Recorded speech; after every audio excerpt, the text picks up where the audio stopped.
Today's episode is brought to you by In My Bag Apparel and Customs. In My Bag is a brand that collaborates with talented artists from across the country to bring some unique and exclusive concepts to life at a reasonable price. For $15 off your first purchase, visit whatnot.com/invite/inmy_bag 2023. That's whatnot.com/invite/inmy_bag 2023 for $15 off your first purchase. And make sure to check them out on Instagram as well at inmy_bag 2023.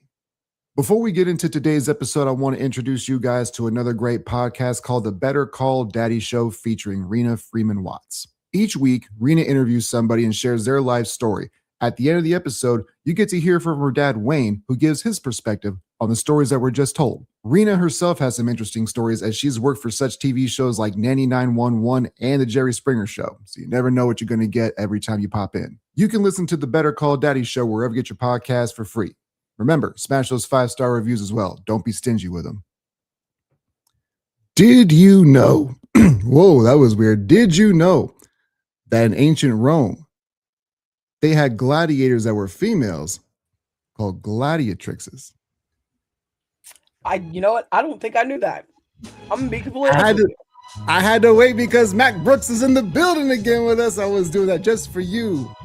Pew, pew, pew, pew, pew. What's good with it? What is good with you? It's been a minute since we've been on the mic together.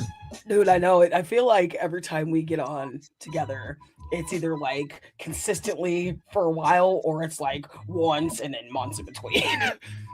It was the same thing with me and CR for a minute, and it's unfortunate because like when I was at my other dealership, I had my days off. I had a lot more freedom.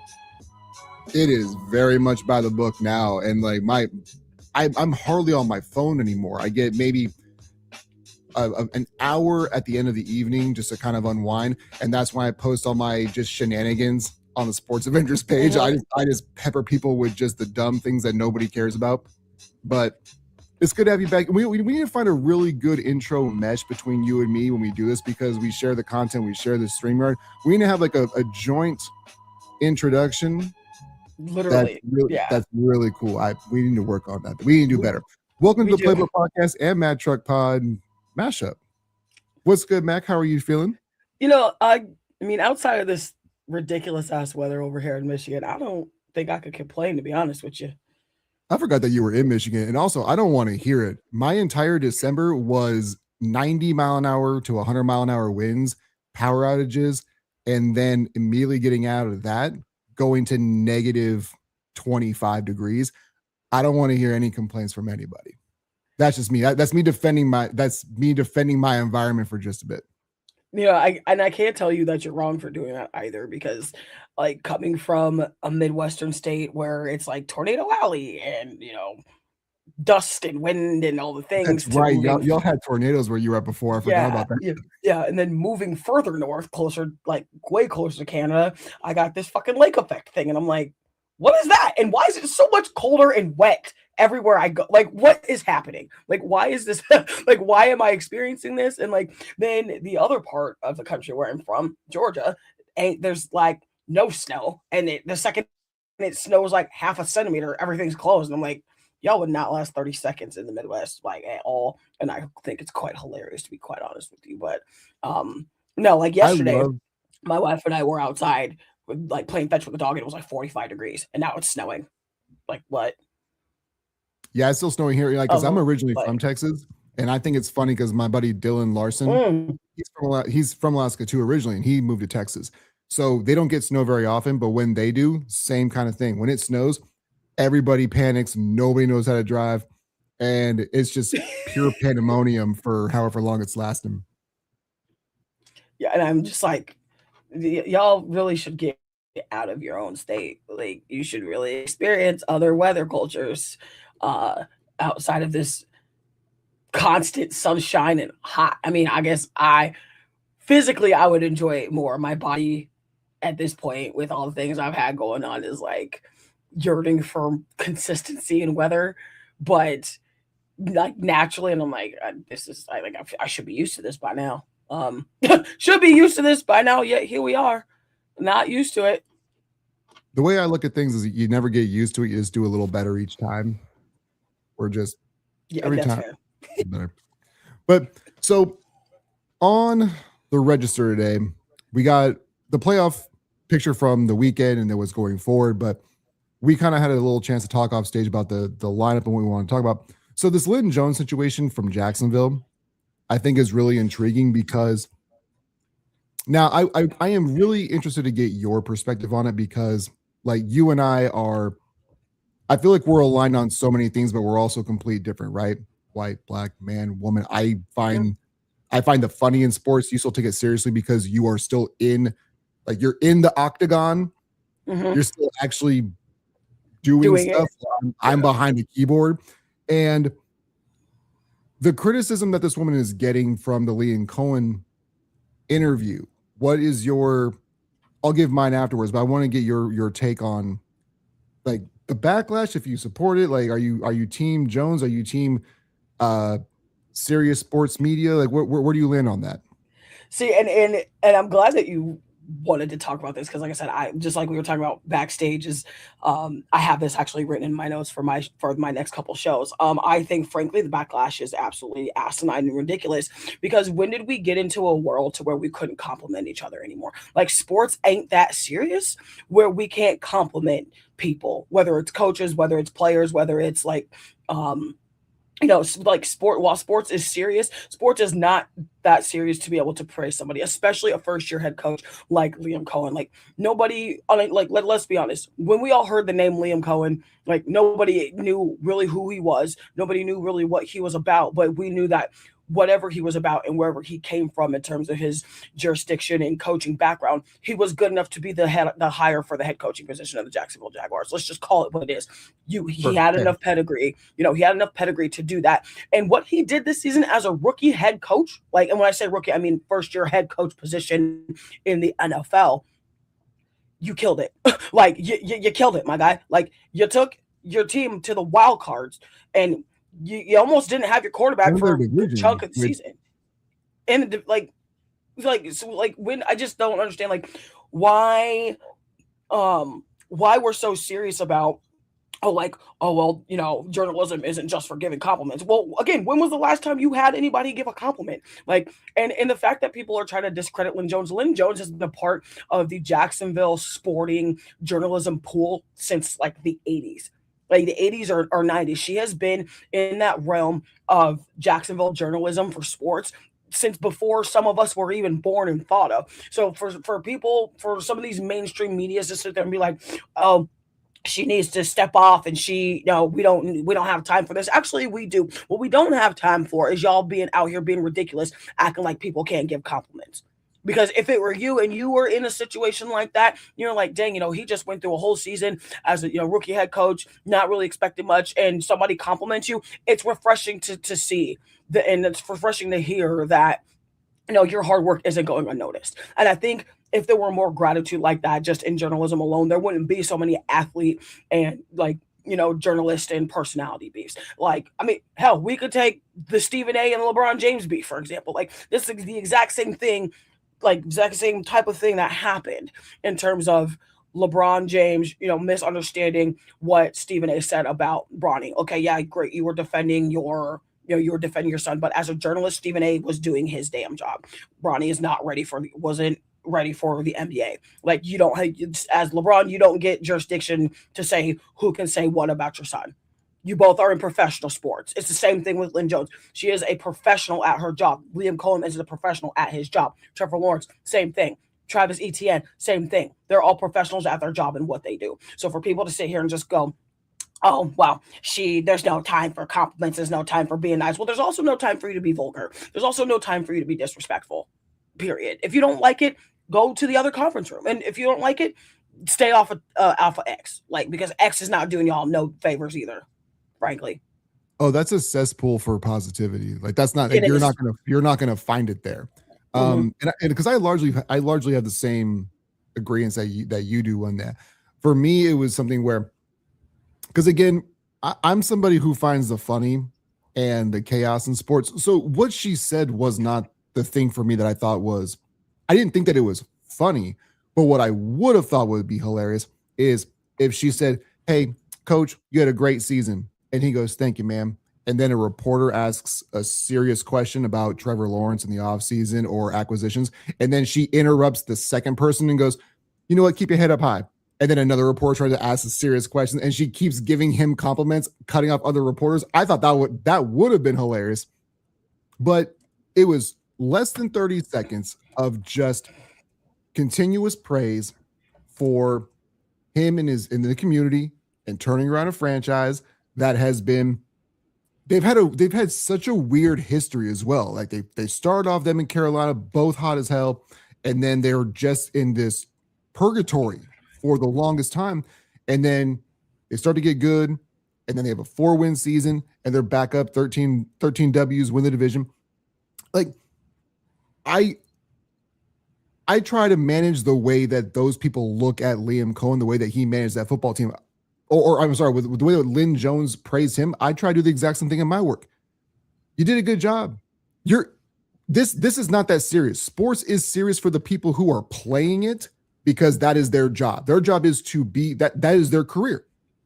As us who consume it, it is not that serious. You can make it's mostly clickbait. Like it's the clickbait. It is the overreactionary, have to be the first person to the microphone, have to be the first person on the keyboard of look at me instead of look at what somebody else did.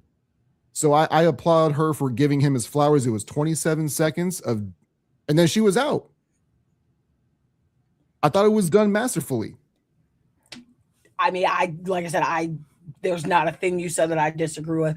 In fact, I think it was a little bit better masterfully playing. The fact that she only took 27 seconds out of a 10, 15, 20 minute post-game presser where everybody's in there trying to say what they get their questions across, all this, that, and the third. And she stepped and the fact, and for me it's the fact that he because coaches and players can basically pick and choose who they want to ask their questions and who pick and choose who they want to hear from, as long as you're engaging in the the post game pressers, all of that. So the fact that he pointed her out, and one, it also helps that she's been there for a while, all the things, but the fact that he pointed her out and then it was kind of like he was blindsided by the the compliment, because obviously as a coach, you don't if you don't have a perfect season or if things don't go your way, you lose a game, there's always going to be ridicule and there's always going to be criticism from somebody who doesn't matter, from some journalist who's just trying to make a story, some people that's just trying to be heard and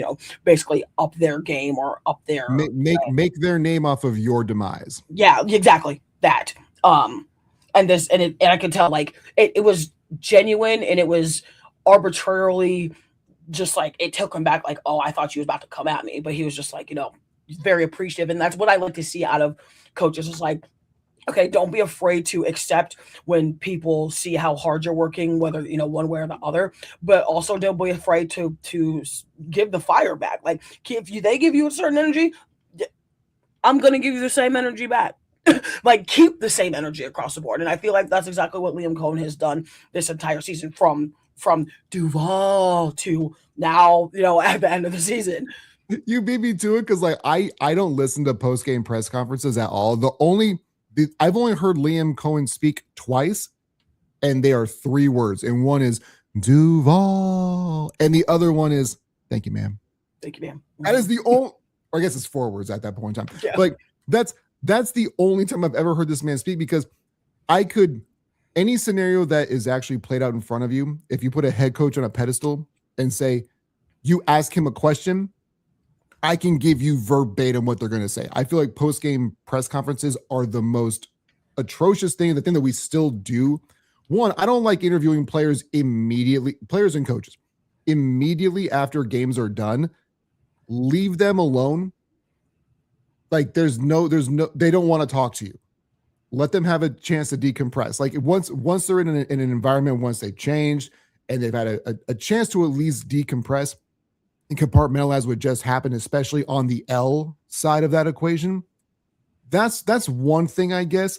But to me, like, I just don't understand what the obsession is with just having these every single game all the time for 20 minutes. It just feels like you're getting the same answers. You're asking the same questions. I don't understand what the value is in it anyways. I mean, I again, like I can't say I disagree. I do. The only thing I said I guess would disagree with is the not interview. I agree with not interviewing right away. Like I'm all sweaty and I still got emotions. Like I'm still trying to soak in the fact that we either just lost a close game or we just got the floor waxed with whatever that emotion is I'm feeling. Like I'm still feeling it, and the clock just hit triple zeros. A short amount of time ago. Like I don't want cameras in my face. I don't want microphones in my face. I don't want people to think, oh, what do you think of this? What do you think of that? How about leave me alone for like 15 minutes, maybe an hour? I just lost a playoff game and you're asking me about my contract extension or who's going to be back. Like don't I'm okay if you want to interview the winning team. I get it because like if we didn't do that and it's a cross-pollination of sports, but like with basketball, if we didn't immediately go to Kevin Garnett, we wouldn't have anything as possible. If we didn't go to LeBron immediately afterwards, we wouldn't get Cleveland. This is for you. So I'm Phil Simms. I'm going to Disneyland. Like, if you interview the winner immediately afterwards, that's kind of whatever. You got joy, elation. You're going to get positive vibes. But like the moment that you lose, hey, what's your plan for next season? I don't know, man. I may not even be here. I'm not even thinking about it right now. Right. I'm looking at the comments, and Evan makes a good point. It's less entertaining if you let them collect their thoughts and take the emotions out of it. I can't disagree with that either. So that's why I No, feel that's like this completely is kind of accurate. touchy. Like, and when I mean touchy, I mean like you could see both points. But as far as the like just going back to the the journal is like the whole like high stakes, high pressure journalism thing, and people trying to discredit and trying to turn this whole Lynn Jones compliment into something other than a compliment is crazy to me. Like, get over yourself. Like, you first of all, you're not. If you were that important, you would be playing the damn sport rather than trying to get in on all the stories. Like, let's That's be real. And maybe for that's sure a is in stab at my take. myself too. Like, I mean, still being an adult athlete and trying to make something out of the rest of my athletic career, maybe it hits a little bit more home for me because I'm not like I sit here and look at these post game interviews and see these people on X and TikTok and all these other streams, just people just like, oh well, I'm gonna get the hot story with this and that, making some kind of like random narrative, and I'm sitting here like, have you ever thrown a football? Have you ever been hit? Have you ever shot a basketball in a high stakes? Like, have you ever put yourself in some of these athletes' shoes in any way, shape, or form? Like outside of middle school, like were you on a state basketball team like in high school? Did you play college at any level of sport? Play sport at college at any level? Like, did you play in the semi pros? Like what warrants some of these people to have the journalistic shtick that they do? Like that's what I don't understand. And like people sit there and they're like, oh, I have this accolade and I have this accolade. Okay, but did you have sweat equity into this sport? Do you have sweat equity into constantly having to keep your body chiseled, going to practices, game film, chop, all the things that surround yourself like athlete? That's why it drives me nuts when I sit there and see people like trying to push narratives that literally aren't true. Like it's disgusting to me. For sure. Yeah. And in my bag apparel, shout out to my bag apparel. I was gonna wear the shirt. I couldn't find the LeBron shirt. I also need to get some more stuff because I've been seeing what he posted on TikTok, and those knitted sweaters, those look fire. Listen, I need to give me one of listen, them. listen. Our guy out here, man. Our guy is out Evan here. Grassfield in my bag apparel. But yeah, no. So he said, what about practice and playoffs? Playoffs? They are who we thought they were. He's right because like you're gonna get some memorable moments in the L's as well, and it's just for me personally. I just don't like the idea of the construct of it. Yeah, we're gonna get some of those moments. It's just me. That's just the way that I look at it. Um, the other thing too is like you had mentioned that do you have the sweat equity and things like that.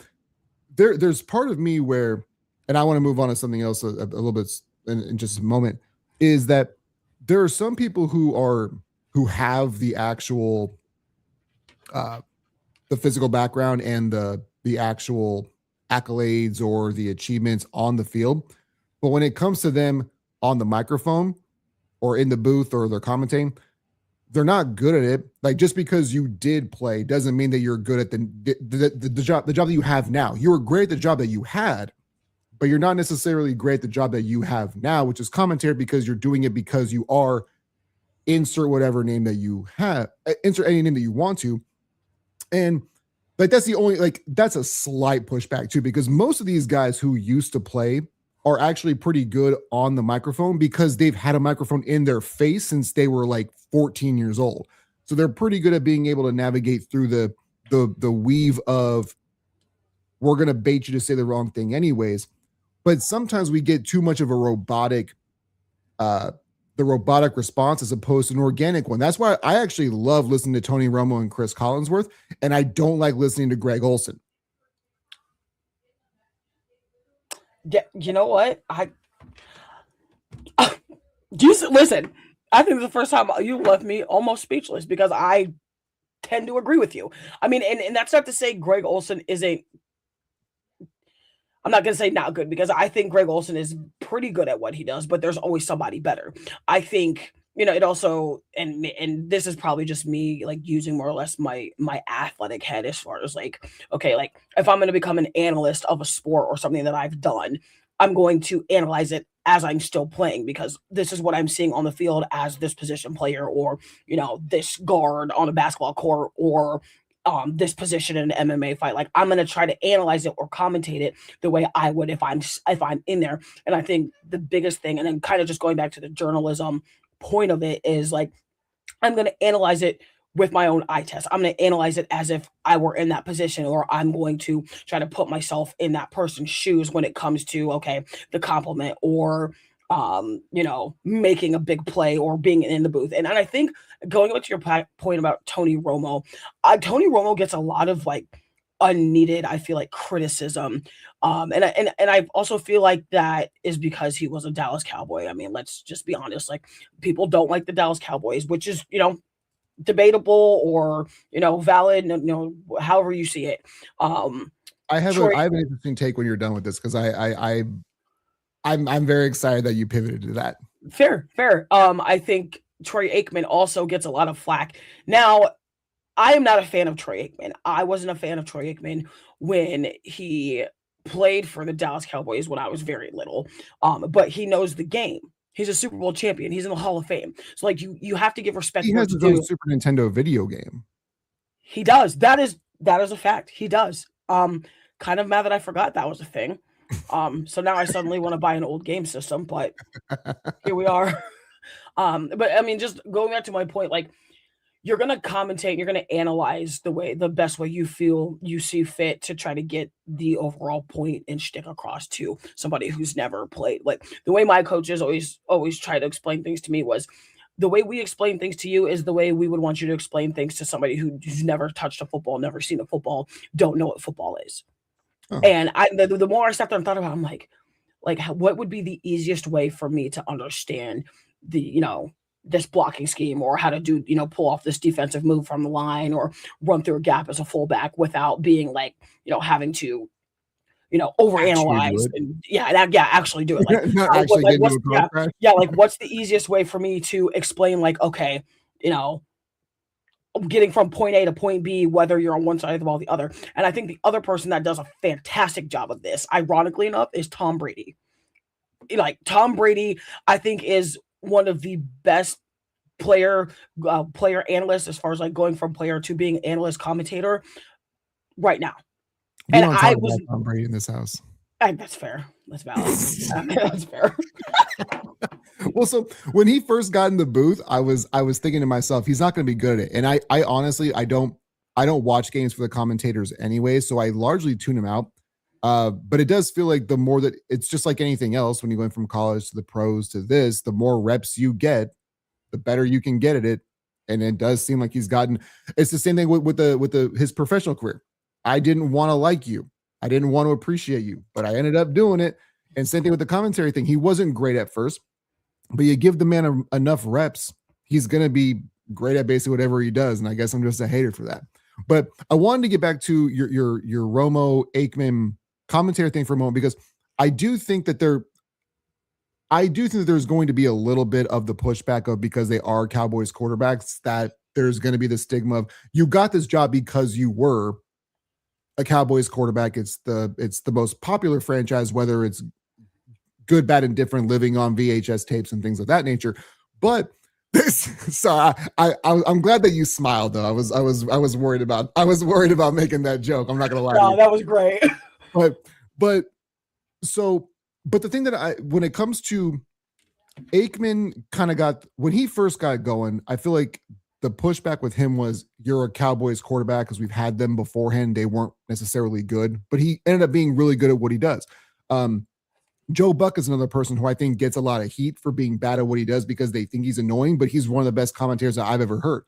Romo, I think, is to me almost kind of fits the Patrick Mahomes and the Golden State Warriors of broadcasting, where when he first got really good, or when he first started going, right, predicting plays, people thought it was cute, fun, engaging, and whimsical.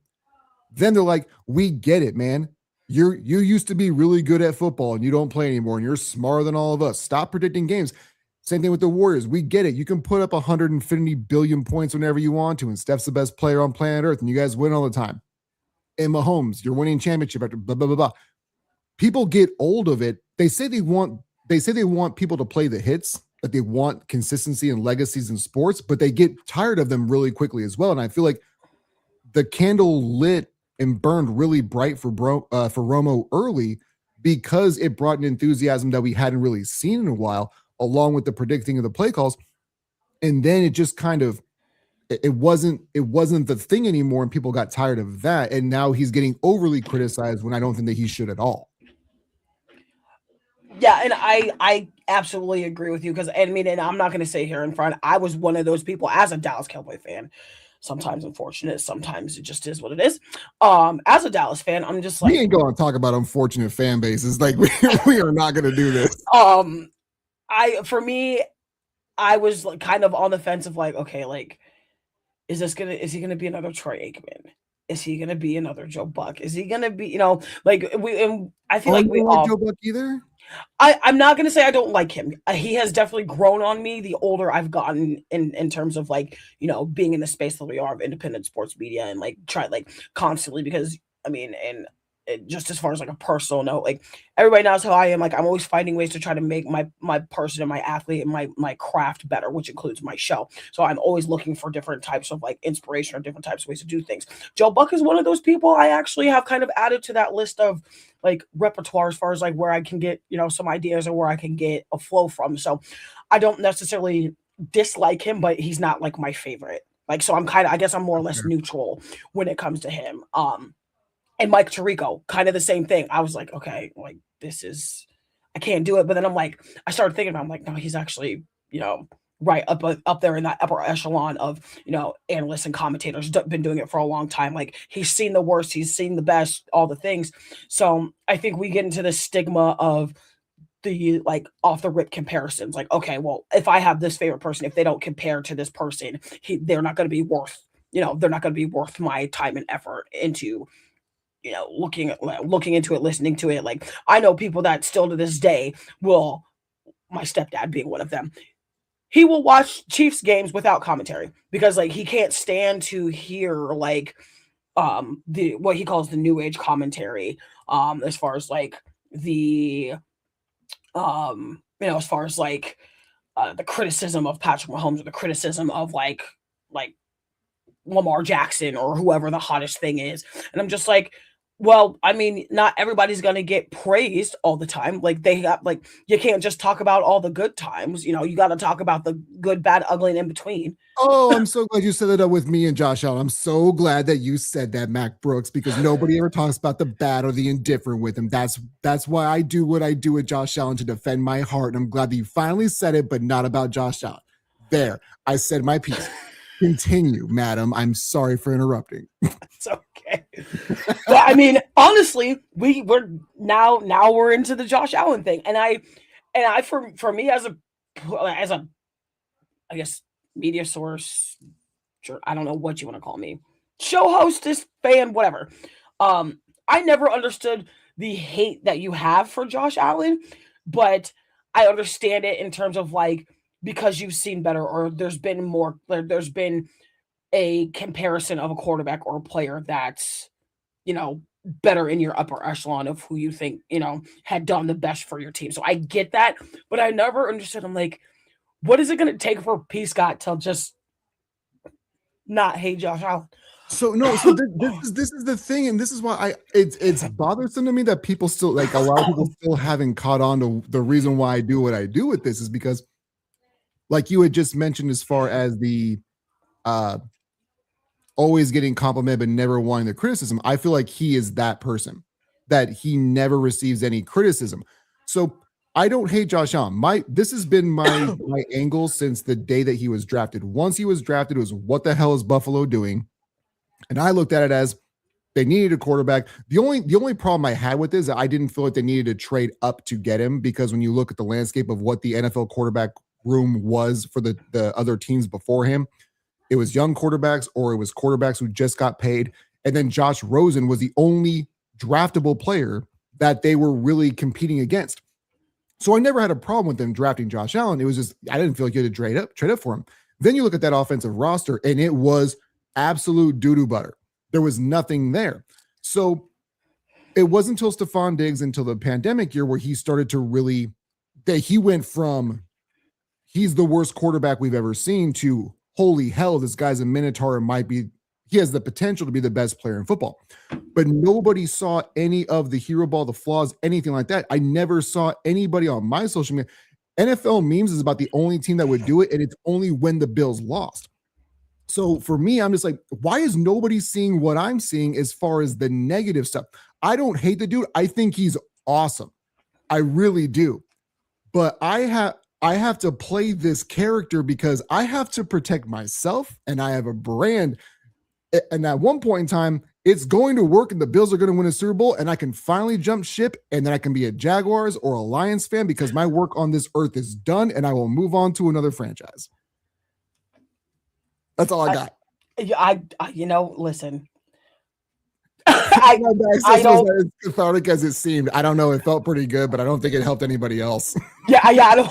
So you're like, was it? It could have been. Could there have been more? It's kind of a story untold. I could have got a lot more out, but I didn't. That's fair. But I kind of again share a similar sentiment. Because I kind of felt the same way when Dak Prescott got picked up. I'm like, okay, went to Mississippi State, had a couple of national, title runs, that type of thing. I'm like, but he doesn't, to me at that point, didn't fit like the mold of what the Dallas Cowboy quarterback was back then. But then I'm like, look at Tony Romo. It's the exact same makeup. Like literally the exact same makeup. Because Aikman was the number 1 overall pick, wasn't he? Mm-hmm. So like it was Aikman. I mean, you guys had some bouncing around with the Quincy Carters and and other dudes in that realm. And then you went to Romo, who I believe was undrafted, and then you have Dak, who's a third or fourth rounder. Like the hodgepodge of starting quarterbacks for that franchise was, from the 90s to to today has been kind of wild. Yeah, like there wasn't any consistency because you go from Staubach to Aikman, and then you go from Aikman to Romo, and then you go Romo, and you draft Dak Prescott, and then Dak Prescott, who wasn't slated to take his position until the year following when his contract was being done. Then Tony Romo gets hurt, and it's it's unfortunately sayonara, and then. Now it's the Zeke show, but let's not forget who's handing in the ball off. Let's not forget who's passing the ball, like, that type of thing. And it always kind of infuriated me because I'm just like, how y'all go through all of this, y'all sit here and live in the past. Like, oh, we've got 5, Super Bowls. Yeah. Back when they was on VHS and when I was 5 and 6 years old, beating up people and eating glue on the playground. Like what are we doing? Like, why are we still living in the past? Like, let's try to build for the future. I mean, and frankly, eating glue on the playground is such a wild thing to say. It is. Listen, you remember, I am that person. My word association is fabulous sometimes. Today is sometimes. It's fine. It's like when people talk about the Bills, I'm like, man, they haven't won a championship since that. I think that's the most important factoid when it comes to to being a Bills fan is they had back-to-back AFL championships, and the moment that the Super Bowl decided to be a thing, they're like, "Nah, we don't want that trophy. That one sucks." Yeah, I'm cool. Yeah, I'm good Yeah, on that I'm new good thing. over here, dog. Well, and I think, and kind of going back to just like the whole playoff situation, the stat for me that which is wild is like Josh Allen since he's came into the NFL, he's been consistently getting to the playoffs, and he's consistently been coming up short. He hadn't won a road playoff game until this season. Like he was over his entire They were career. winning their division though. They were hosting playoff games. That's the reason why he didn't have to go on the road, is because winning the division, you at least get that first one at home. First one, yeah, and it's crazy to me to sit here and think, I'm like, dang, did he really, like, him and the Bills really had all those first games hosted? This was his first one on the road. But when they put all the analytics together and all the stats and all the things, it's like, okay, he's over on road playoff wins. He goes into Jacksonville, they have a shootout, but the hell between him and Trevor Lawrence, I'm like, I don't know who I want to win this game, to be quite honest with you, because I'm like, it could go either way. It literally couldn't. I'm sitting like the entire time I was watching the game, I'm like, Peace God's gonna have something to say about this one way or the other. So I'm like, let me just, and I tried my best to say neutral. I was like, you know what? And I'm glad that you brought that, because I do want to get to that. Well, I want you to finish your thought, but I want to have a more clear depiction of. I mentioned my cathartic stuff earlier that Evan is clearly, he is not happy about how I. No, he ain't having it. He not having it. Sounds like LeBron is crazy. He is not on board with my explanation at all. But I have more to that I'll get into in a moment. But go. I want you to wrap up what you had on that take real quick. No, I just was really thinking like this really could go either way. If the Jags somehow find a way to pull it off, it's going to be another 200 something days, 300 something days, till P. Scott calms down on the Josh Allen criticism. And then I'm sitting there like, well, if Josh Allen somehow finds a way to win with these Bills and Diggs and all the things, I'm like, he's going to find some small thing to just, nitpick at, but I get it, because I'm just like, okay, you won your first road game, but can you go all the way? And the other thing is, you don't have Patrick Mahomes, you don't have Lamar Jackson. Like you don't. There's 90% of the teams that you would have problems with, you don't have in front of you this year. So frankly, I'm kind of on that. I'm kind of on that same mind track as you. Like, what is holding you back from getting all the way back outside of the Broncos? Well, the problem that I largely have with the take, and I mentioned this in the podcast, this was a few weeks ago, is that depending on where you land in the landscape of, we all understand that the championship is a championship, but there are caveats depending on where you land in your fanhood, right? Some people don't think that the Lakers championship matters because it was a bubble one, because it was LeBron. Some people in shortened seasons, the Spurs, as a 50-game season, that one don't count, or doesn't count the same. There's always something where, if you really want to, I've always said this about just the human experience, is that if you want to find the bad in something, you're going to find it. It's not hard. And it's much easier to tear something down than build something up. And that's what I feel like a lot of people just try to do, is just credit certain things when it doesn't need to be that way. But when it comes to Josh Allen, the Buffalo Bills, and I have said this, I've shared the same sentiment, where this is the best opportunity because there isn't those roadblocks that there have been in the past. And there's going to be somebody, if Buffalo wins, it's going to be, yeah, but. And most Bills fans are going to say, we don't give a damn. Go ahead. Come at us. We got, if it happens. And I think that most people are going to feel good for Josh Allen, because he has taken teams with lesser talent technically. But that's the other thing too, when it comes to the Josh Allen narrative, is you can't have it both ways, where you get Stephon Diggs and he's one of the reasons why Josh Allen got to unlock a different mode. And then you say you don't need the diva, and you get what you want, and you get no number one wide receivers, and he's still the same dude. But Stephon Diggs goes to New England, and that team's awesome too. Like, I don't appreciate the code switching of, you don't need a number one wide receiver, and then you don't have one, and it's, they should go get him one. Well, you did. Like, that to me is the most frustrating part of the Josh Allen experience more than anything else. Yeah, I see that, but I also see the fact of the matter of like, okay, and I might be reaching a little bit, but I'm gonna say anyway. I also think it depends on who or what player, I guess, people think or should be considered a number one wide receiver, because we've all seen things Stephon Diggs has done in the past that would solidify him as a number one receiver. But in that same respect, if he were, and I'm not saying, because I still think he's a number one receiver, don't get me wrong, but I'm just trying to look at it from like the other, like, devil's advocate perspective, as far as like, do people still really see him as a number one receiver? Like, does even his own quarterback see him as a number one receiver? Just in this instance of the whole, oh, you don't need a number one receiver to do well type of thing. In New Like, England's maybe he's building, just he should looking be at looked it at as number one. that, yeah, right. Like okay, so you're now the number one receiver in New England. Were you the number one receiver in Buffalo? I think yes. You also had Mack Hollins, and I think it was the worst decision to let him go. I just listen. I'm a Yo, huge him and Mack his Hollins. goofy barefoot asses can go. I But I love Mack Hollins. I think it's There's I no love Mack I love Hollins slander here. No, that's fair. I really like the dude as a person, but like I feel like we fall in love with storylines. Like it's the same thing with Gabe Davis, because he went for 9,000 yards and 62 touchdowns against KC, and people are like, he's a great receiver. I'm like, no, man, that was a moment. That was Yeah, a moment. one. But when it comes to Stephon Diggs, like that's why I thought the trade was so great, is because Buffalo had so many wide receivers playing out of position.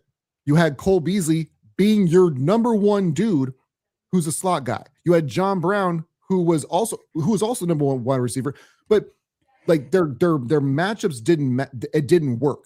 You get Stephon Diggs, and everybody plays their natural position, where Diggs is the one, and then I just said his name. John Brown was a two.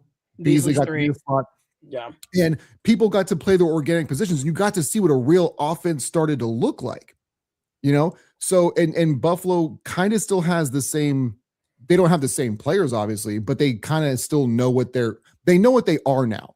And to get kind of on track to where the podcast was supposed to go, as far as like the most surprising thing, is I want to get to the loss of Jacksonville. In my bag. Just too bad they won't win this show. They're gonna get Knicks. I don't feel great about them playing in Denver, but I like the play on words. Yeah, exactly. So the most surprising thing to me this offseason, or this playoffs, really isn't that surprising, because we see it every damn year. We just switch teams. And to me, that was the downfall of Jacksonville against Buffalo. Bro, run the ball. You know that Buffalo can't stop the run. And on the first drive, your backup running back had 3 carries of 10 plus yards. What are you doing? And I said this on the last episode. I'm so tired of coaches thinking that they have to make the quarterback the focal point because they want to change the narrative, because Trevor Lawrence, number 1 overall pick, has struggled in playoff games, hasn't done what that fan base has expected him to do based on what we've known from him since high school to now. And then you have the great season of 13 wins. We got to make sure that Trevor Lawrence wins us this game. Why don't you just go ahead and win that game?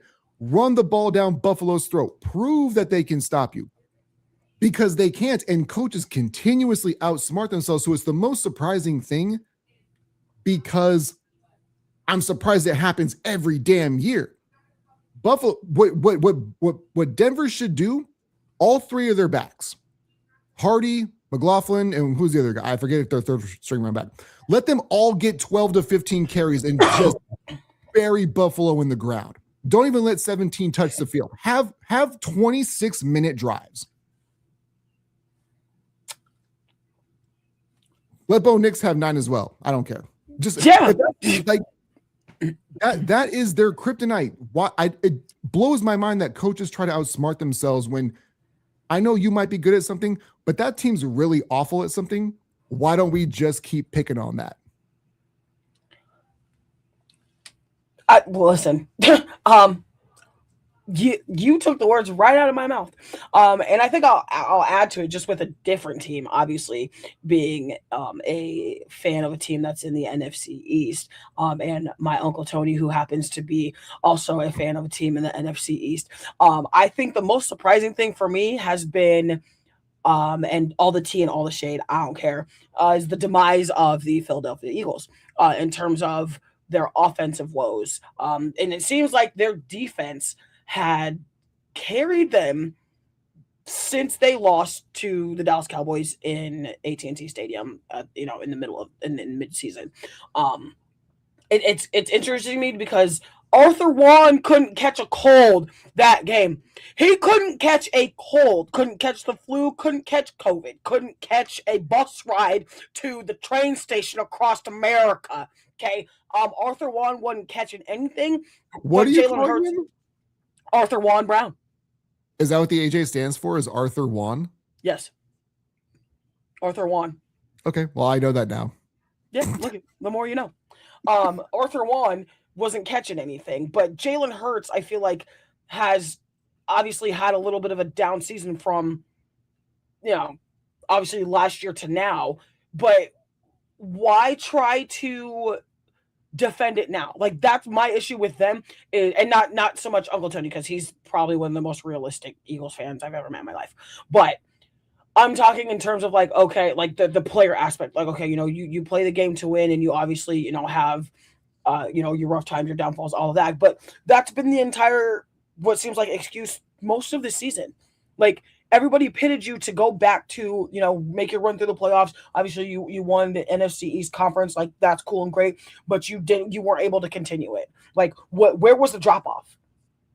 Like you're like, what? Yeah, listen, I'm not scared of DK, nor am I scared of Arthur Juan. I'll give you my address. Come up to Greenville, Michigan right now. What's good Be with it? careful of those government names is such a great line. I love it. Yeah. Listen, I'm not scared. I'm not scared of neither one of them. See, lucky for them, I can still play football. They're done for the year. I'm almost 42. I've been on IR. Valid. IR's wild.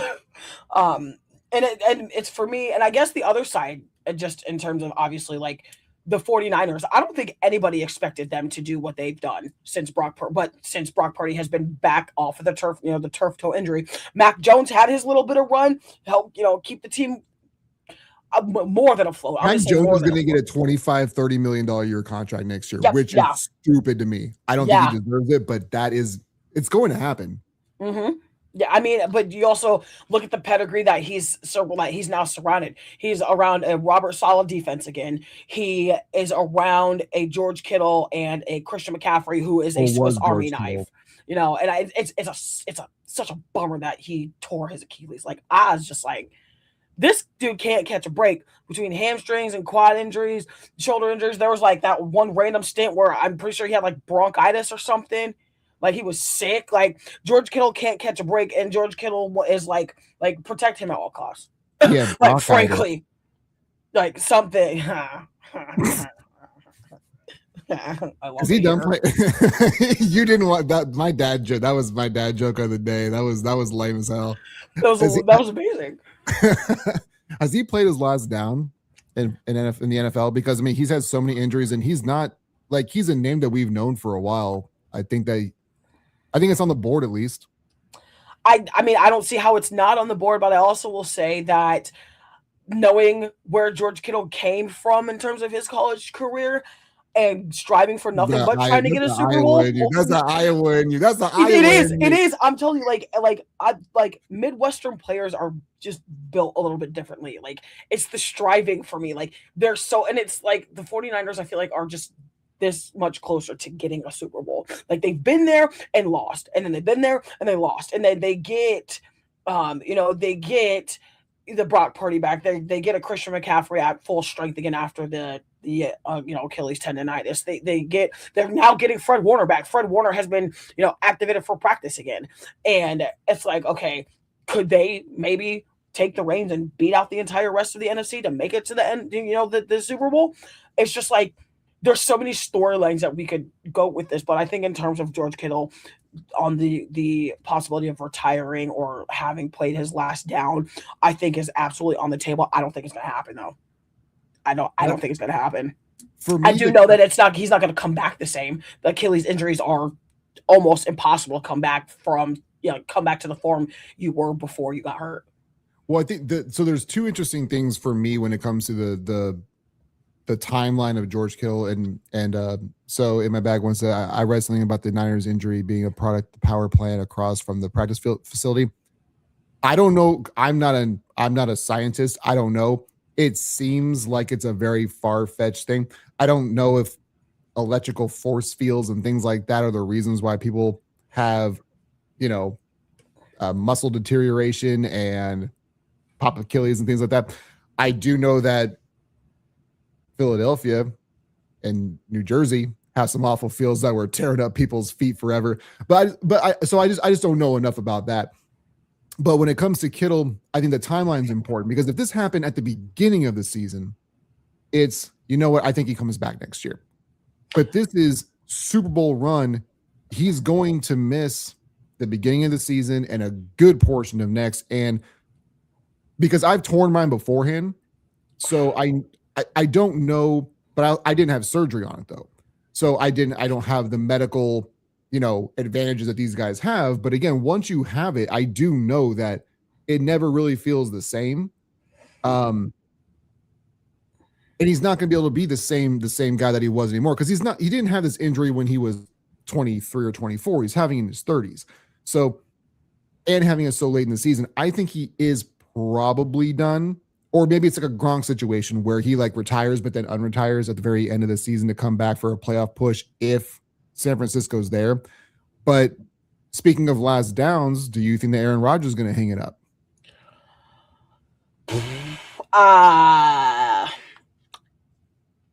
I mean, I think it's more of a possibility for him to hang it up than George Kittle at this point. I mean, think about it. The other shocking thing, since we're talking about it, Mike Tomlin steps down out of nowhere. Oh, I called this a month and a half ago. So, do you think he was trying to avoid being on the hot seat, or maybe he was already on the hot seat, or they just mutually parted ways? I mean, at this point, you've had most of the seasons you've had at the 19 seasons you've been there, with bowls, with, championships, all the things. Were you just trying to avoid the inevitable? Was there another team that reached out to you? That's where I'm sitting. So this is the way that I look at this is that this team has underachieved. I said this a couple of years ago and I got a little bit of backlash where I said, I basically feel like the Steelers are one of the most overrated franchises that we have in the NFL. It's not, I'm drawing a comparison or a parallel, but I'm not comparing the two necessarily because the Cowboys and Steelers are two different animals. When you look at this, they had a run when they won 4 straight, or not 4 straight, but they won 4 in like a 6-year period. And the Steelers then they were awful for a long time. And they got good and there was this up and down. But the consistency of the coaching is what you kind of hang your hat on. And that's why that job seems to be pretty desirable, is that you have a pretty long leash if for whatever reason you do have a losing season. But Tomlin to me I thought he was going to step down because the Steelers just don't do what other teams do. They don't fire you after 2 years. They don't humiliate you we've seen GMs just belittle coaches and players, which is wild. That's wild to me. That is the most upper, and we're holding players to higher standards and more accountability than management. The Steelers have never done it that way. In my heart of hearts, I thought that whatever's going to happen, they're going to let Tomlin do it on his terms. They aren't going to publicly fire him. They are not going to. If I could have it my way, the Ravens and Steelers would have traded John Harbaugh for Mike Tomlin months ago, but that wasn't going to happen. But I knew that they were not going to let him not go out on his terms. I do think they want to hold the rights, though, for him, because with him stepping down, they still hold his coaching rights for 2 more years. So if he decides he wants to come back, maybe he can. If they want to trade him, they still can. So I think him stepping down was them saying, we appreciate what you've done, even though it's weird because he's over and underachieved at the exact same time, kind of like Harbaugh, kind of like Rodgers. Their career paths have been so similar where we think that they're extremely talented and one of the best at what they do, but also how'd you only get the one? It's really weird. Right, and I think that's where I am. I mean, I guess adding more to the shock factor of things in the NFL. That obviously the firing of John Harbaugh. I mean, and I think for the majority of us that are kind of deep into the realms of our sport, our craft, whatever you want to call it, I think some of us saw this coming, but I don't think we saw it coming right after that game. I think we all thought, okay, they're gonna wait till Super Bowl's done, wait till the season is actually done, and then be like, okay, yeah, like we're gonna mutually part ways, whatever that looks like. No, they decided they was, yeah, sorry Harbaugh, love you, thanks for the Super Bowl, all the things, but you're Putski, my guy. Oh, you mean when Harbaugh got fired? Yeah, yep. So for me, like that was to me, the Harbaugh one was no, you're gonna last here as long as the playoff or however long the season goes. That's how long you have on our time card because your key card won't work the very next day. Like they Harbaugh Staleyed him. Yeah. So for Harbaugh, that's the way I felt the exact same way. Is when this season is officially over, you're done 19 minutes later. When it came to Tomlin, it was going to be we're going to let him do it on his. And I'm actually kind of surprised that even the step down was almost immediate. Like I thought this way about players, and it still at the higher ups, it still can apply. Is if your foot is halfway out the door, you're all the way out the door. Mm-hmm. If you're thinking about firing somebody, you're going to do it. You might as well do it then. Almost kind of with coaching or in management is if you aren't fully in, you almost might as well just bow out. But there's too much money on the line, legacies on the line. Do you think Tomlin goes into radio or TV, or do you think he goes into coaching next? Do you think he takes a year off? Because I don't know if he'd be great on TV. Like I know he's had a microphone in his face for so long. I know that he knows how to handle himself in front of a camera and a microphone. He's not going to be scared of it. But I know that a lot of people eat up the coach speak. So I think that people will still be drawn towards him because he's a very charismatic, well-spoken guy who handles himself well. I think that he would be good on television. I just wouldn't stick around for anything because I don't stick around for anything. I don't stick around for Matt Ryan. I don't stick around for Tom Brady. So that's just me though.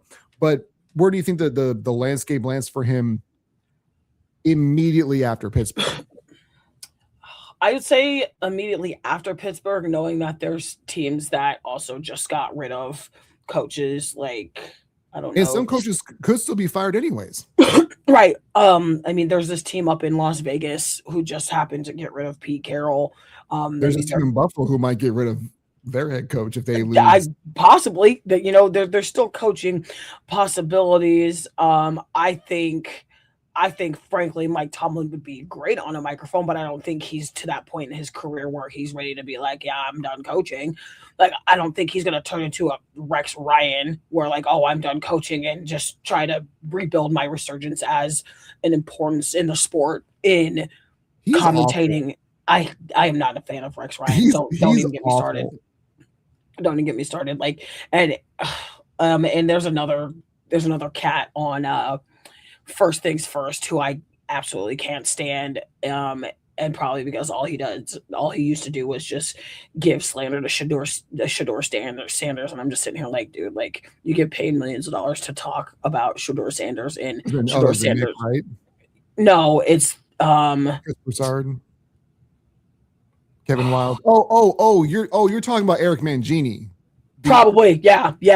Like we were talking about coaches. Yeah, you were talking about Mangini. I got you. Yeah, like he's. I don't think it's gonna turn into something like that. Like I don't think like Tomlin's ready to be like, I'm ready to hang it up. Like I don't think I have any more to give to an organization to try to turn them into something or to try to be great. I think if the timing and positioning is right, like positioning meaning like, obviously a head coaching role, because he's not taking no coordinator role. He's not taking he's not taking anything less than a head coach. But like I said, I could see him coaching in the NFL still. I could probably see him going back to the Steelers if they sat down and had a conversation like I could see it. I could also see them trading. And like here's my other question is when did football turn into being able to hold the rights to coaches to be able to trade them? Like that is mind blowing to me. I've always thought that was crazy. Just I don't think it's necessarily. I think it's even when Gronk retired. I think, and I don't know this 100%. So if I'm misquoting or misrepresenting, I need someone please let me know. But from what I understand, is that if you retire and you still like, let's say you have like a 5-year contract still left. If you retire, they own your rights because like you can't just like retire and be like, oh, I wanted to not play for the Lions anymore, but I'll go play for somebody else. Kind of the same thing with Tomlin. I believe he still had money or years left on his deal. So he can't just say, I don't want to coach the Steelers anymore, but I'll go coach the Browns now. You know, I think that's the caveat to it. But in my bag says something really, really, and I love when people have this thought process because it's something that I feel as well. And he said, it'll be, I think that Tomlin will be great on the mic, a relaxed Tomlin, because that's the thing too, is when it's weird because I can tell behind all of the mundane press conferences, because we talked about this earlier, you give me a question, I can write the script for you about what the response is supposed to be. He's been doing that for so long, but he has enough quips in him where you're like, if we just got to hear him freestyle and we didn't have to get the regurgitated awfulness that is post-game press conferences, you get a loose Mike Tomlin, I think he'd be a good time. I tend to agree. But I also tend to agree with being relaxed because you can be relaxed and still be Spitfire. Hello, I'm walking, breathing energy of it, but you could also cut loose and not be, wild and electric and all the things. So I think there would be a chance where we could see him, in either one of those realms. Like, I don't think I could necessarily see him on like a Barstool or like a John Boy Media. Like, I could definitely see him on like a Fox or like a, CBS or, ESPN, whatever your preferred major sporting network is. I could totally see him on one of those. I don't think I could see him on any of those other ones. And that's not to like diss like John Boy Media or Barstool because they're also to me very, credible. But as far as like the larger mainstream, the ones that we grew up with, like we didn't grow up with Barstool, we didn't grow up with Outkick, we didn't grow up with John Boy Media. Like these are more part of recent. my take. Yeah, part of my take. Like we didn't grow up with like the latter part of those. Like we grew up with, the old school ESPN, when Stephen A had a hairline, okay, when Stuart Scott was one of the biggest legends on Stephen A's hairline catching strays on our podcast. Because what it's true. I mean, I'll give Stephen A credit. He ain't out here using Beijing dye like LeBron was. Now you see LeBron done shaved his head and he looks like a whole different human. Or like Jaylen Brown. Listen, why did you cut your cornrows off, my guy? Like, what are we doing? Like, but no, like I'm with you. If he was going to do media, I think it's in the exact same space that you just mentioned. Is it's not going to be one of these new up and comers because I don't want to say these too corporate, but I mean 20 years makes at the you podium doing that.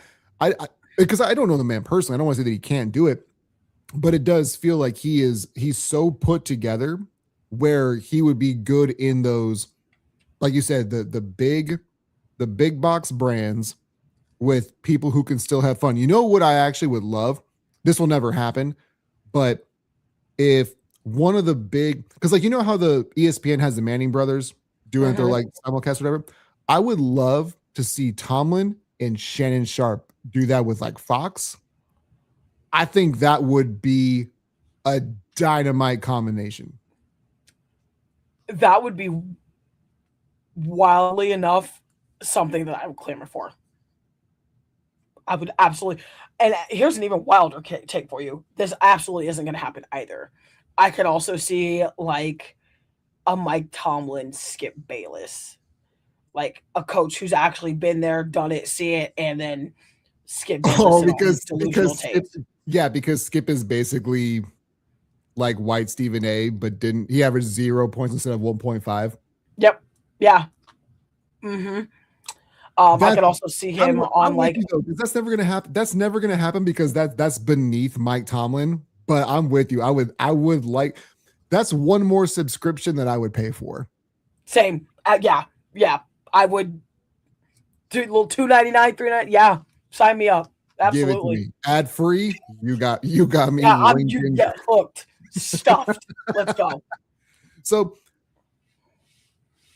before we get into the divisional round, what is your outlook on the Cowboys for next year?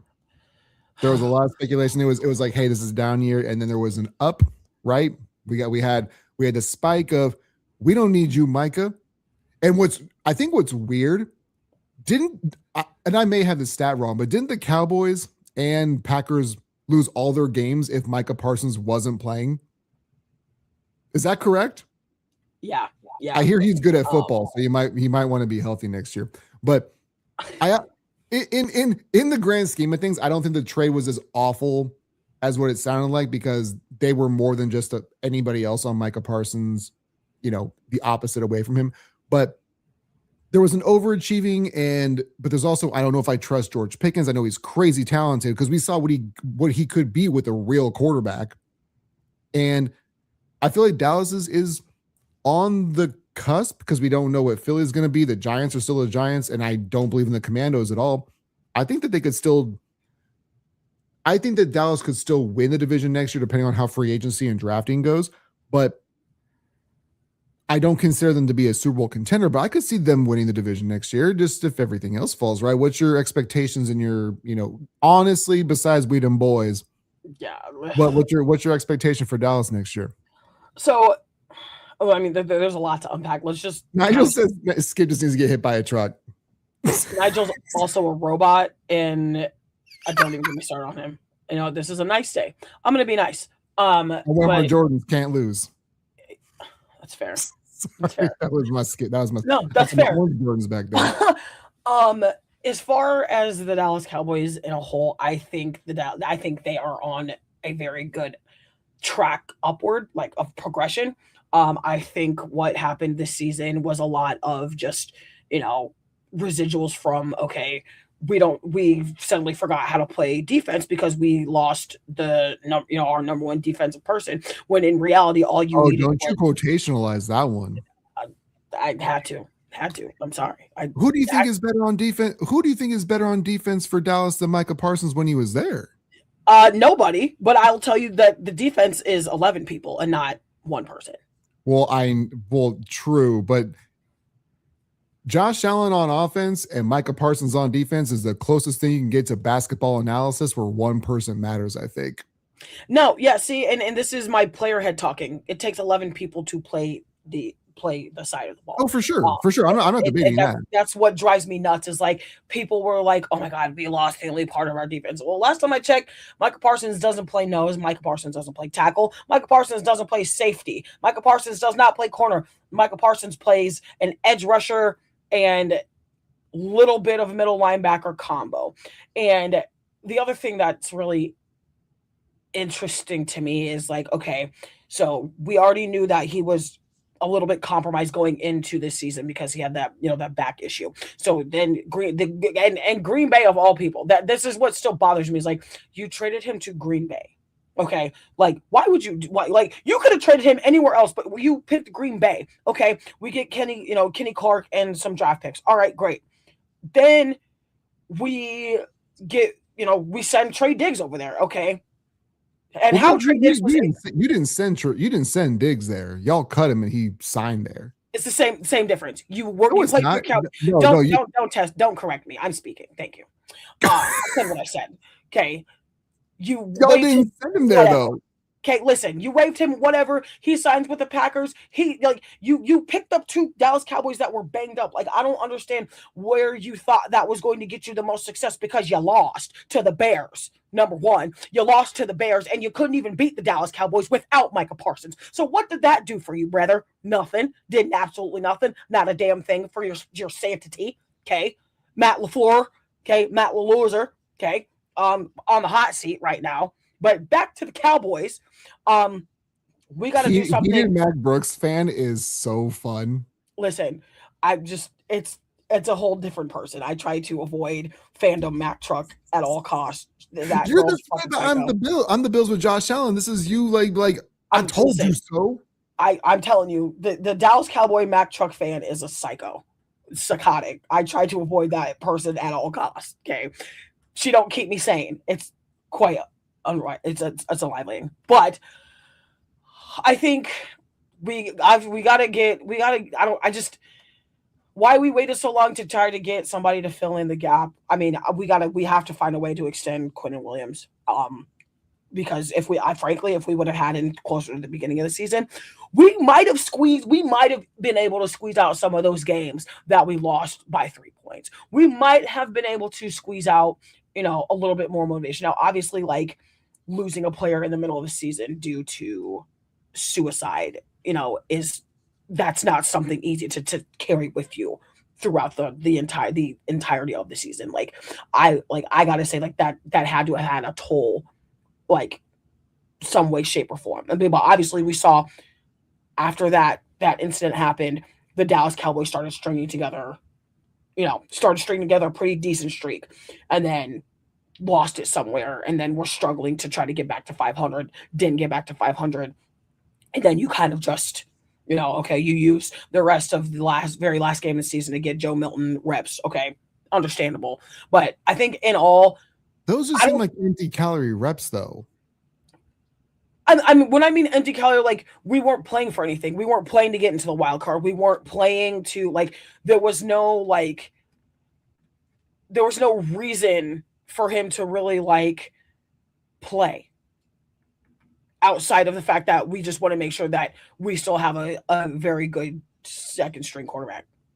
Like, See, but and I've always had mixed emotions about this because I understand the reasoning because you want to have the next person like get the argument is always let them get NFL speed, reps, like not in practice or not touching you. You need to know exactly what it feels like at this speed, at this tempo. But there's two things that I've never agreed with is that being good for players because you're giving them meaningless reps in meaningless games when you're out of playoff contention, or maybe you've already locked it up and you're letting players play who know they only have a chance if the starter gets injured, which if you want to put value in that, you can, but at that point in time, you're banking on when's your starting quarterback going to get hurt. Maybe never, maybe it's week one. We have no idea. But that also plus like Sam Darnold has benefit, or just Jets quarterbacks have benefited from the whole, they look good at the last part of the season. Maybe there's something there. Nobody has benefited from that more than like Zach Wilson and Sam Darnold, where they put up monster numbers week like 15 through 17 or 18 now. And well, we can ride that in the next year. That is not how momentum works. Like I kind of agree with momentum, but I don't believe momentum starts at week 16 and then carries to week 1 7 months later. yeah, there's a break in momentum called the off season. Yeah. Called I'm not getting game reps. There's no like we're not like there's no football, there's no active NFL happening in said momentum. So I completely agree with you in that aspect. And wow, I think hell's freezing over because I actually agree with Nigel. Somebody alert the media, please. But he said the true issues have always Wait, is there an alert? there You should be. agree with him? I do. Yeah, like I said, I think Haiti just froze over. The true issues have and will always stem from the guy calling the shots. As long as Jerry and Steven are calling the shots, we'll continue to foster a culture that doesn't allow for our coaching staff and front office to be empowered. And that is something I have always said. As long as Jerry and Steven have full control over everything, it's just the Dallas Cowboys are not going to get back to what they think they want to get back to, which means you have to, in some way, shape, or form, start releasing the reins. Like this is 2026. This isn't 1996 anymore, where GMs have full control of what play is called and who's calling the shots and what sets. No, this is a player. Players have a lot This of is a players this have is a a lot of say player. now. this has always been a player run organization of sport. But now we're in the times like, okay, well, you want me to be your starting quarterback? This is where I feel comfortable. I feel comfortable here. This is how I feel like we're going to be able to get success. Same thing with running backs, same thing with your offensive line, same thing with the players that touch the damn football.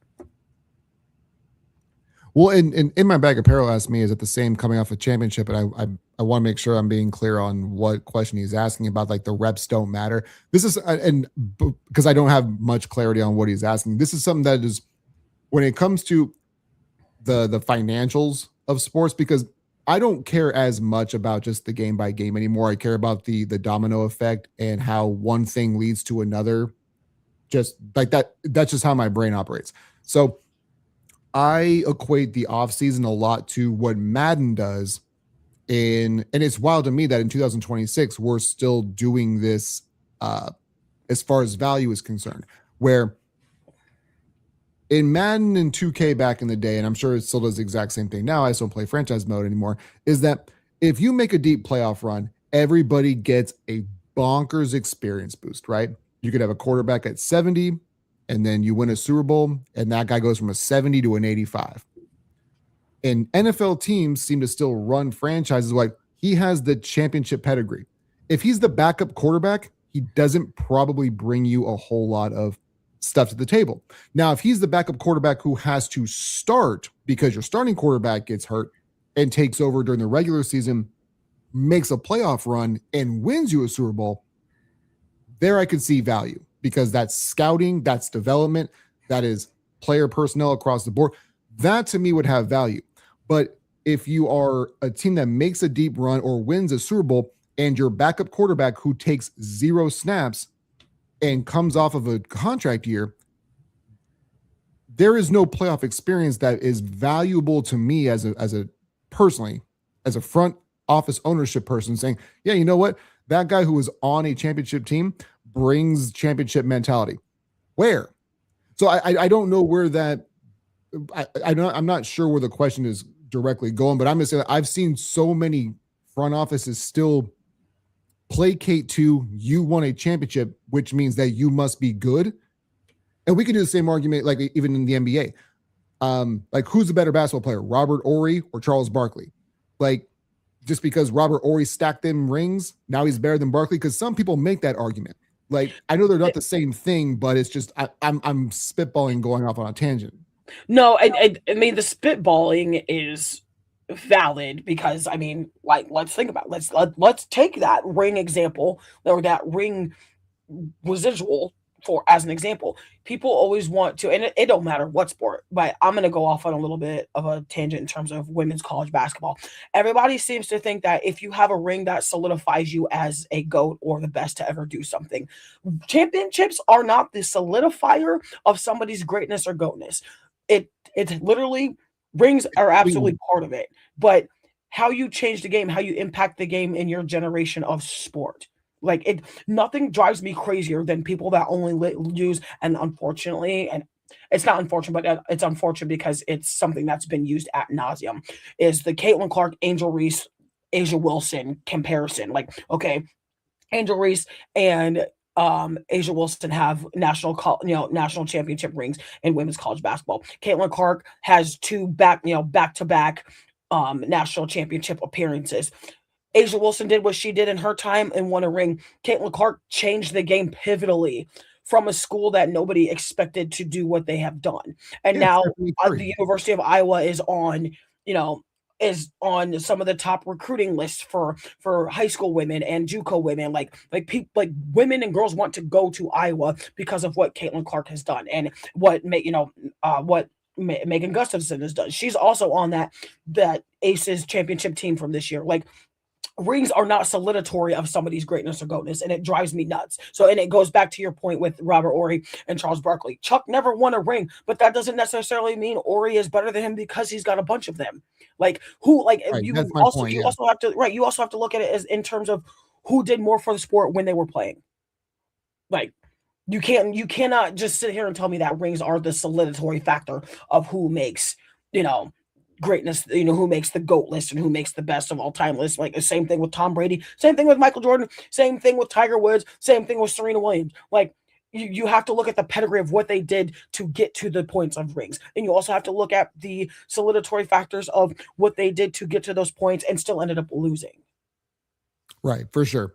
I want to get your opinion on I had this thing going. We already talked on them for a bit. NFL predictions for this week coming up. I want to touch on in my bags apparel question because it seemed because he gave a little more context of what he meant because I was talking about the carryover from like the end of the season to the beginning of next, and he Right. was saying the same coming off a championship. Meaning does the momentum carry over? And I largely don't believe that it does. Um, Again, I've never been on a championship team. I played high school hoops. We never won a state championship, but do I know that it would carry over to the next season? I don't know. I really do think that it depends on just. I think that people don't understand how weird of an ecosystem the sports landscape is because it's everybody wanting to get theirs because you want to be part of the. And I think that this is when we talked about Philly earlier. I think that that's the difficult thing is that especially once you get to the professional level, you're not just worried about the team. You're worried about your money, your generational wealth, your spot on the roster. It's not just about the team. You will never, ever, ever, ever be able to convince me that everybody is collectively on the same page as I'm as valuable as you are, because we see it all the time where professional athletes don't see it that way. They may not always vocalize it, but internally they're like, everybody has an ego. And it's not to say that athletes have the biggest ones, but everybody in your profession, you want to be the best at what you do. If you care about what you do, you want to be the best at it. You want to be the reason why you win, not just the reason that you do it. And that's the AJ Brown effect is part of that. You know, I'm your best wide receiver. Give me the ball more. But he also let them down. When you're that vocal about it, it makes the backlash that much more extreme as well. So it really does depend on who you have in the building or the locker room in this example. Does the momentum carry over? I think it can. I think if you have the right dudes with the right mindset, but everybody's looking for the next bag. And again, when you have like the Madden experience, like I was mentioning earlier, they think that they're the reason why you won. So they won because I made that catch, because I made that stop, because I made that pick. You think this is a team game. No, I'm trying to get mine too. So I'm glad that we were here and won this championship this year. But who's going to give me the biggest bag? I think is what most people are looking for. Some people are all about the team. That's why we have the examples of the Tom Brady's and the Mahomes not taking the max deal so they can play forever and they can win more championships. But not everybody's built that way. They want to feel like they're part of the reason why something won, not just the cog, that they want to be the conductor of it as well. So can it carry over from championship to the next season? I think it can, but it's really difficult. It's really difficult to repeat anyways, especially with the rules and regulations that we have for salary caps and everything that's going on now to try to create parity. Most of the teams are the teams that are still good, but the championships turnover is much higher than we used to have. And I think that that's fine. I don't think I have really much more to add to that. Frankly, I pretty much agree on all parts. I think the only thing I would add to that is more or less just touching based on the fact that you said like it's the rules and regulations for salary caps that have also helped kind of recreate the narrative in terms of is the momentum itself still there, or could it still be there, or if it was there, what happened to it? Obviously trades happen, deals happen, waivers, all the residuals in between happen that can, break momentum or shift it one way, good, bad, ugly, or in between. So I think it's just a factor of, okay, like let's say the Bills win the Super Bowl. Can that momentum carry over? It probably could. It probably could carry over into the first week or two, but then okay, now you have a giant target on your back because you won the Super Bowl and everybody's gunning for what you have now. So that could change momentum in a negative way. You could be like the Dallas Cowboys where you're on a pretty decent surge moving up, but then things just don't go your way. You drop the first couple games in the season, and then you start to build that momentum. Your momentum breaks, and then you just can't get it back. Yeah, and I think that, so let's use your hypothetical. of the Bills winning the Super Bowl this year because everybody has this perception of Josh Allen, which I think is correct. And I want to get to, we'll get to the upcoming games in a second, is that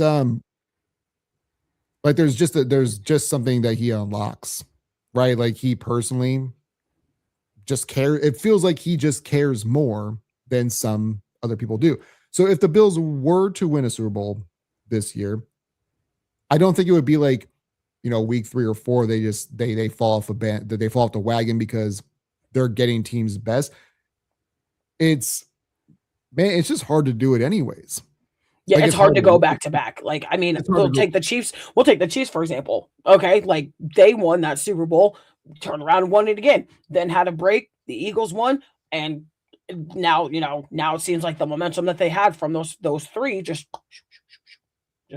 kind of dwindled away. And the thing, I'm curious to see when you bring up Kansas City. I'm actually really intrigued to see what happens because if the Chiefs just didn't make the playoffs, then I would be full blown on this is revenge season, and we're gonna see video game like Golden State Warriors numbers from the Chiefs offense again, and Patrick Mahomes is gonna be irritated and come back and be that dude.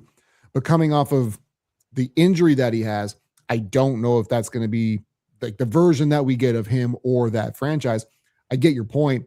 But like just with the hypothetical of Buffalo, if they win this year, I don't think they would win it next year. Like I don't. It's just because repeating is difficult to do. Not everybody can do it. It's been a while since we had one before Kansas City.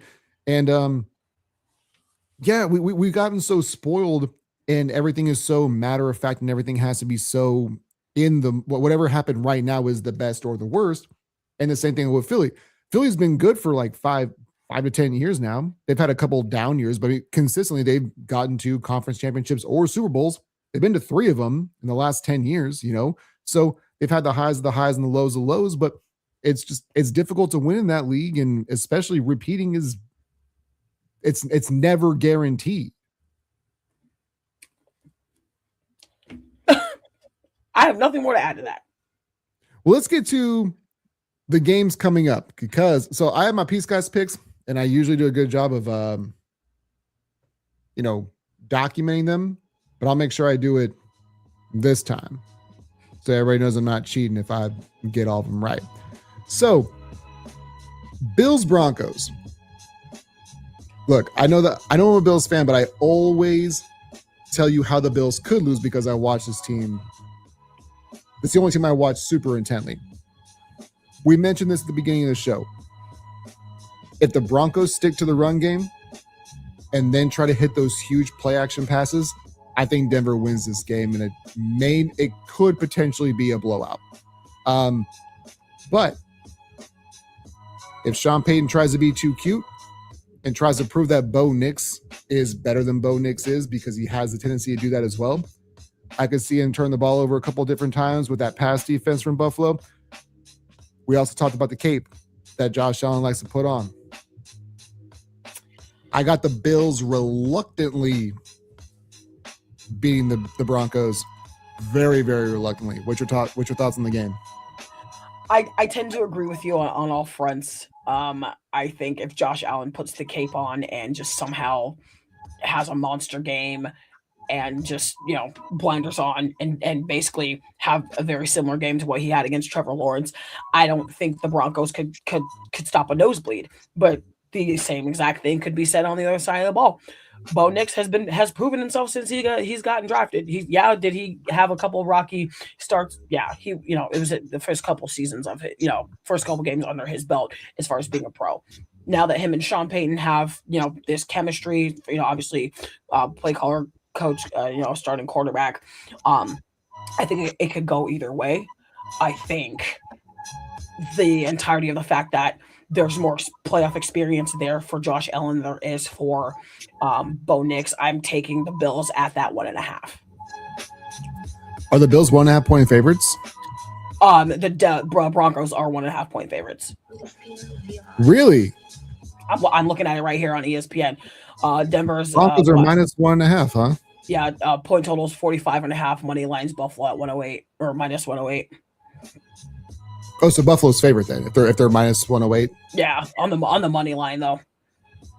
Oh, gotcha. Okay, so I mean, yeah, everything for me just comes back to if these coaches stop trying to outsmart themselves, then and Josh Allen last week to me had basically the most flawless game I've seen him play, even with being somewhat reckless because of play calling, like getting put in danger's way too often. And if that happens, I could see him potentially missing time. And if he does, that Bills offense is absolutely smoked. They're cooked. So I feel like they've got to do a better job of not using him the way that, because he's not Jalen Hurts. Don't use him the same way that Jalen Hurts is. If you continue to do that, if they don't lose this week, they'll lose next week. They got to do a better job of protecting Josh Allen, even from himself in a way. Other AFC matchup, Texans at Patriots. I don't know what the point spread is on this one. What's your thoughts on that? So listen, the Texans have had the best defense in football pretty much all season, which is shocking to say, but not shocking to say in the same respect. But the Patriots have also equally enough been one of the best, if not the best team in football all season. Drake May is doing Drake May things. Okay. Mike Vrabel just went in there and just, you're done. Brings in Josh McDaniels and just suddenly just slowly starts to build the resurgence of what we know the Patriots to have been. And just for the plain fact that, again, there's a little bit more of the veteran experience in playoffs with the mix of players that each team has. But I also can't count out the fact that it seemingly enough feels like anytime Drake May has touched the ball outside of after locking in their playoff berth, I don't think I can go against him. I mean, the point spread is -3. Spread is -3 for New England. Money line is +142 on Houston. Total is 40.5. I'm actually leaning Texans outright. Okay. So when it comes to me, I know there's no power rankings, right? We create whatever power rankings that we want to as far as the talking heads and things like that. It's not college where there's something that's definitively trying to tell you who's the best team. Strength of schedule matters, even though it's not part of the equation, because the playoffs are the playoffs. You don't do anything. The math is the math. You can't try to out football professional football. You can't trick it when it comes to getting into the playoffs. So when I look at the Patriots had the easiest schedule by the metrics of any team in the past 20 years. And when I look at how they struggled, Drake May wasn't awesome in his playoff debut, but you get a W, you're the quarterback, you get more love than you probably should. And like you said, the Texans defense is bonkers. And now it's in New England, which maybe if they were playing on a fast track in Houston, I think Houston eats them up. Because we saw what they looked like against the Chargers, and the Chargers offensive line is cheeks. It's just a bunch of dudes. It's a bunch of dots. Don't even put the last name on the jersey because you don't deserve to have one. And it took a while for New England to kind of figure it out. But once they did, Herbert was under duress the entire second half. But you still only put up, 16 points? The offense has still not looked – it didn't look great. And that was against the Chargers. And this Houston defense, I believe, is much better than – now, Nico Collins is also out. Yep. So that helps the argument for pro Pats.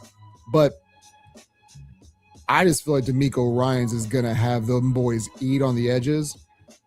And I think that Drake May is going to struggle. I'm going to go on a limb. I'm going to say Houston straight up. Just scare money, don't make money. Well, that's what I got. Niners and Seahawks. Seahawks at home. I've struggled. I've struggled with this one so much. I've struggled with this one so much, and obviously again with my team being in the NFC, I pay very close attention to all the other NFC teams. It's very frustrating for me to do such a thing because I'm like, we should have beat you, we should have beat you, we should have beat you. I mean, we didn't play the Niners this year, but we should have beat all of you. So I'm just like, why? But in real retrospect, this resurgence of Sam Darnold has been absolutely bananas from going from the Jets to the Niners, then going from the Niners to Minnesota, where he pretty much did what he's doing now, just and he had a cup of coffee with the Panthers. Extra, doing what he's doing now, and then going to Seattle, and again, pretty much bringing it 180 full circle. Now you're going into the divisional round, and you're facing a 49ers who's had to claw their way back all season. You just lost George Kittle. You have, you've activated Fred Warner as far as being able to practice and get those reps in off of 10 months, mind you, 10 months off of an injury. You have a Brock Purdy who was out for almost a month. You have a Christian McCaffrey who has seemingly enough been carrying the offense little by little as they're getting pieces back. But you don't have Nick Bosa. Your defense has not been great. In fact, your defense has been less than subpar. With that being said, Seattle is -7. It's a 45.5 point total, and it's plus. They're 7-point favorites. Yes, yep. Seattle 7-point favorites on the spread. San Francisco is plus 280 on the money line. I gotta go with my guy Mario. I gotta go with the 49ers. I think the 49ers have something to prove, more than what the Seahawks could at this point. Man, I'm torn on this game because one, the injuries to the defense for San Francisco has not been what, like they're basically living off the ghost of Christmas past and the history that we've got. We do word association. We think 49ers defense, right? And it has struggled. The biggest thing for me, though, is I don't trust Sam Darnold. He is the same Darnold that he's ever been. And the last two regular seasons have been fine, but he has been awful the last 2 months of this season. He started off as an MVP candidate, same thing that he did the year before that. And we've seen that with quarterbacks who are limited in what they can do. And when they're in new situations, when he was in Minnesota, new situation in Seattle with Njigba, last year with Justin Jefferson. When you don't have a whole lot of tape on somebody, it's easy to, you get fooled by the okie doke a little bit earlier on in the season. But once we get tape on you, not that he's a rookie quarterback, but he's still Sam Darnold. And with them getting Fred Warner back, I wonder if they are going to be able to confuse him enough to not where he's seeing ghosts like he was in New York. But I just don't trust Sam Darnold. And I trust Brock Purdy way more than I do Sam Darnold. So I don't know if I take the Niners on the money line to just straight up win, but I would take them -7. I would take, or +7. I would absolutely take San Francisco there. Last game that we have on the docket, Rams at Bears. What you got? Again, another game that I'm torn on because Matthew Stafford has done Matthew Stafford things since Matthew Stafford won the Super Bowl for the Rams. In fact, Matthew Stafford has been doing Stafford things since the Lions and Rams essentially flip-flop quarterbacks. With that being said, the last two teams that have gone into Soldier Field thinking that they're just going to roll over Caleb Williams and Ben Johnson have not prevailed. Again, goes back to my point, as I said earlier, there's obviously Super Bowl experience with Matt Stafford. There's veteranship experience. There's more playoff experience there for the Rams than there has been for the Bears in the past 10 years. Also, with that being said, Caleb Williams is surrounded by a lot of veteranship, whether coaching staff, whether his defense on the other side of the ball, and the fact that in his second season, he's reading the field like a veteran. He's throwing the ball like he's making plays. They're not great plays by any means, but they're great in a sense of him winning, like coming out with the W. And I'm gonna go out on a limb, and I'm taking the Bears straight up.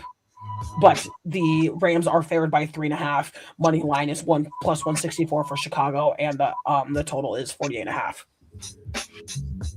So everything for me comes down to, it sounds redundant and not very, hey, cool analytics. You think it comes down to quarterback play, Prescott? Yeah, I do. My bad. So the thing with, when it comes to Caleb, it's weird because I see some of the throws that he makes. He's kind of in the same realm that I've made the same argument in the past of young Josh Allen was the same as Jameis Winston.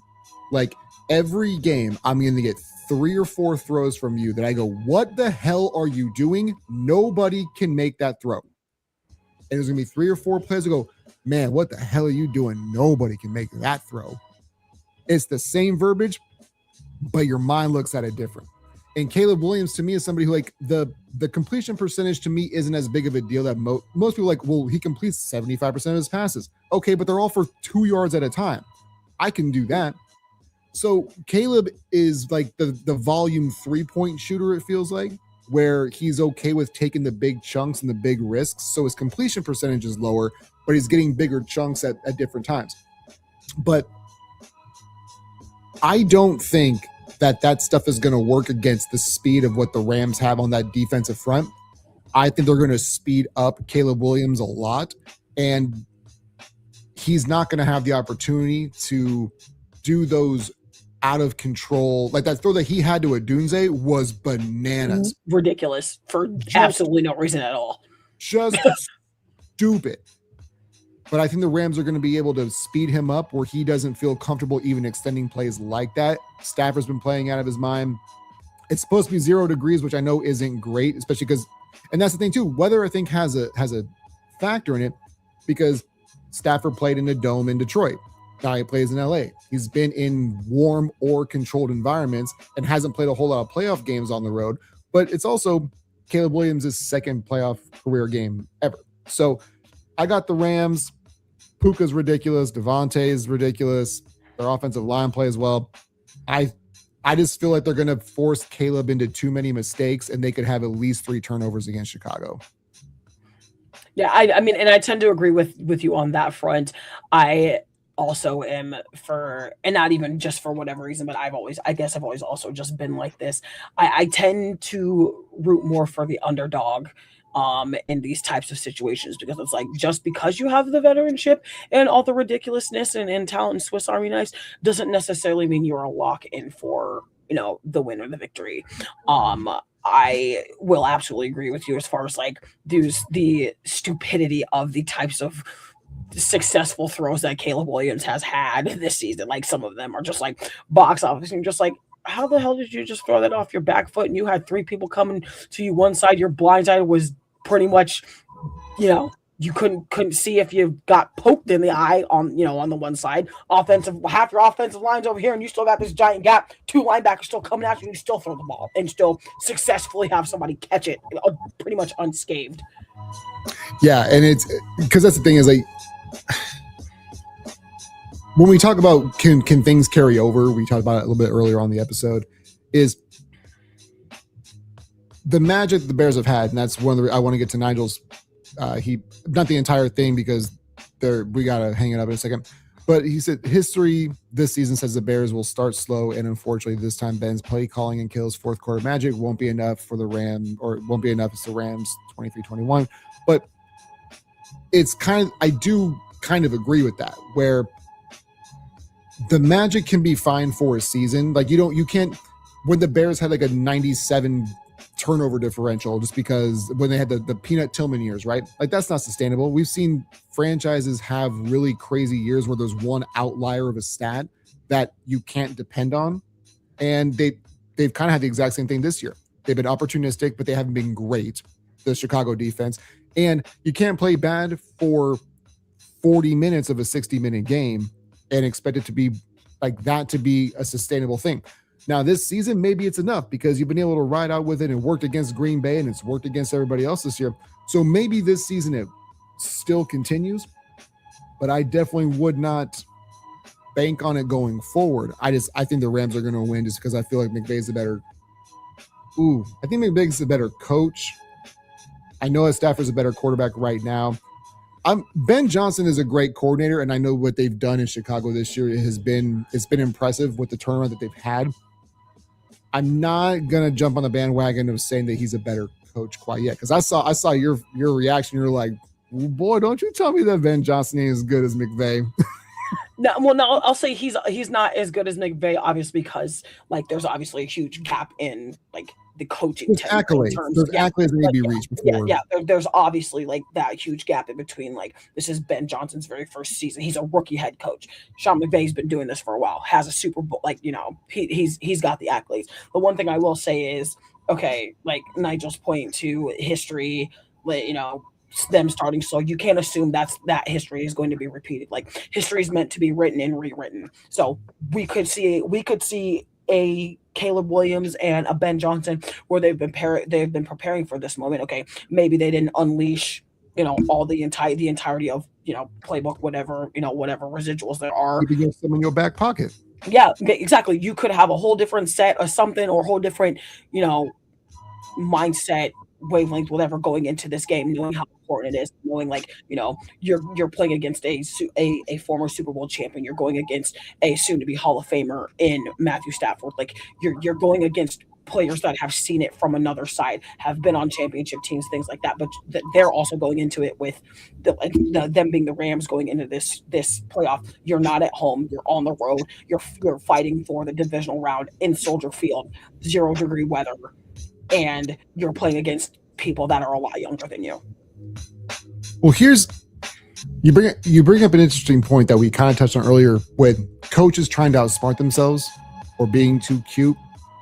Ben Johnson has a track record of doing just that, of Fair. Being too cute. Like their season was on the line last year, and they left it in the hands of Jameson Williams. Fair. That's valid. But I don't think you can necessarily use what Ben Johnson did last year as a coordinator for the Lions. That doesn't transfer over. He was in a different position with a different team and a different scheme. Ben Johnson is now the one calling the plays. He's now the one making the decisions for how the Chicago Bears offensive scheme and team runs in its entirety. I mean, you can use that as part of it, but you can't. And I'm not necessarily saying like you or Nigel are using this as this verbatim as a sole reasoning, but you can't just arbitrarily use that as one sole solidifier as to why one way or the other. For sure. And the thing is, like, he's in a different position now. It's something, and you touched on that, but the thing is, like, when you are the head coach, it all essentially falls on you, because when he was the OC in Detroit, Ben Johnson made that ridiculous call. You'll put your season in the hands of the knucklehead Jameson Williams. Well, who let him have that kind of freedom? Dan Campbell. So Dan Campbell takes more of the responsibility. Now that he's in the position that he's in now, is he going to be as reckless as he was? Now, we've seen him still do some questionable play calls because he thinks he's the smartest man in the room. So that I don't think has changed. I feel like he still has that ego of, I'm one of the best offensive minds in football because everybody tells me that I am. And will he be able, we come back again to, is the coach going to try to out-coach himself and outsmart himself? If he can stay in his lane and not try to be too cute, I just don't want to see DJ Moore trying to throw touchdown passes to DeAndre Swift. Like, don't be doing that on 3rd and 19, dog. I mean, frankly, I do want to see it because they're going to get waxed. You don't assume that. Don't assume that. Listen, don't listen. Don't do because that. I'm with you as far as like we can't assume just because it hasn't happened doesn't mean that it can't. I'm fully on board. Or won't. Yeah, I'm fully on board with that, because that's a terrible way of looking at life. Of if it's never happened, it never could. I don't want to be that person, but the Playbook podcast exists for, like, that's the way we look at things, is what has history told us? What can we learn from it? It doesn't mean that history is always right. You and I both know the history books that we grew up with, there's a lot of misinformation. There's a lot of things. History is written by the victors. It's written by the people who survive. It's not always the truth. So the victors was probably the wrong way of using that. But I think you know what I mean, is is whoever's there gets to write their story. And this is something now where he gets to write his own story. But the last members that I have of Ben Johnson is doing that thing with J-Mo Williams. And if he continues to try to be the cute coordinator, I just think the Rams defensive line is too good, too smart, too fast. They're fast as hell. They're aggressive. I just don't think Yeah, they're no, going to I do like Braden Fisk and his other teammate from Florida State, whose name I cannot seem to ever remember. Which one? I'm sorry. Braden Fisk and his friend who came from Florida State too. Well, this college football, I'm going to be useless. Yeah, to you. I can't. Yes, I can't seem to remember his point. But to Nigel's point, he said, like to point out that this Rams team themselves are really young. The Bears are younger than the Rams are. To just point that out, Devontae Adams is not young. Puka Nacua, fairly young. Matthew Stafford, not super young. Clearly, Sean McVay as a coach, not super young. Like he's a younger coach, but he's not. I think he means more on defense because that defensive line, they're all like in the second and third defense year. is all the defense is all definitely less than 5 years collectively. That's like if that's the point he's making, absolutely. But in terms of receivers and no, like they're no Devontae Adams is not young, Matthew Stafford is not young, Puka Nacua kind of is in his prime. I'm not going to call him young, but I can't call him old either. Like, well, he's only in like his second or third year, isn't he? I want to say he was an old rookie, wasn't he? Wasn't he an older rookie? Yeah, I want to say he's in his fourth year, but I could be wrong because I know 2 of those years he had Cooper Kupp with him on the other side. Blake Corum, fairly young, hasn't gotten a lot of reps though. Kyron Williams, also in that upper echelon of being in his prime, but not a rookie, but not as veteran as Devontae Adams and Matthew Stafford. So I personally think this game with the Rams and the Bears is going to be the most interesting one to watch, to see the discrepancy between coordinator to head coach, from longtime coordinator to now longtime head coach, and Sean McVay.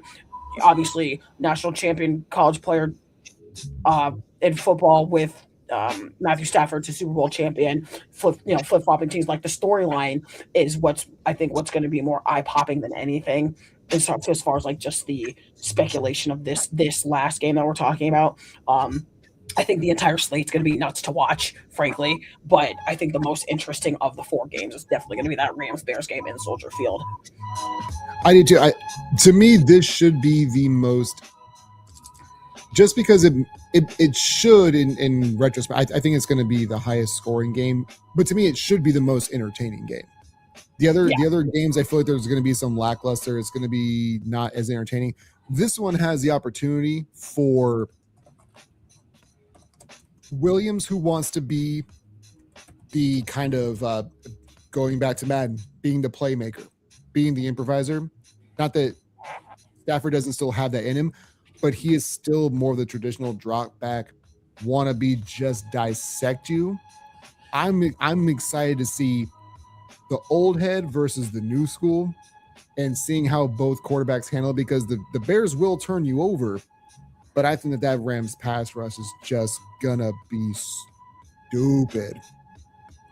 Yeah. I mean, I think I can absolutely agree with you on that front as far as the pass rush being bonkers and out of this world, and it's in its entirety. But I also think the Bears, because let's not sleep on the Bears pass rush. The Bears have a pass rush. I mean, they damn near put Jordan Love into another concussion protocol this past game. Like, let's be honest. Like, they rushed him into situations of picks, into situations into batted down balls, situations into things that we weren't expecting Jordan Love to see from Jordan Love or to happen for the Packers. It's just, it is what it is. Football was played at a high level, and that's what's about to happen. I mean, that's what's going to continue to happen throughout this entirety of the playoffs, going in, obviously going into the Super Bowl. So I think, all in all, kind of just to close out, the show and close out just the scenarios, like I said, I think the Rams and Bears game is just going to be that much more, or that much less of a spectacle, that much more of an optical of like all the different things that could and probably might happen. Yeah, I think that it's going to be an experience. It'll be a visual experience, whichever way it ends up going. This has been the Playbook Podcast, merged with Mack Truck and the Mack Truck Pod. We want to go ahead and give a shout out to you and your the platforms where people can find you before we hang it up for the day. Yeah, listen, I mean, you can find the Mack Truck Podcast pretty much anywhere you find your listening and streaming pleasure. YouTube included at the Mack Truck Podcast. Make sure you're smashing that subscribe button. You can also find us on TikTok, pretty much all the social medias as well, and on here on Facebook and StreamYard with the Playbook Podcast and Prescott Kelly. A big shout out to In My Bag Apparel. Yeah, everybody involved. This is a collective effort. And if you're not already following the Sports Avengers page on Facebook, please do. That's where we do these live streams through Facebook, along with other memes and polls and other shenanigans. You guys know the drill. Stay up, stay blessed. We'll catch you guys on the next one.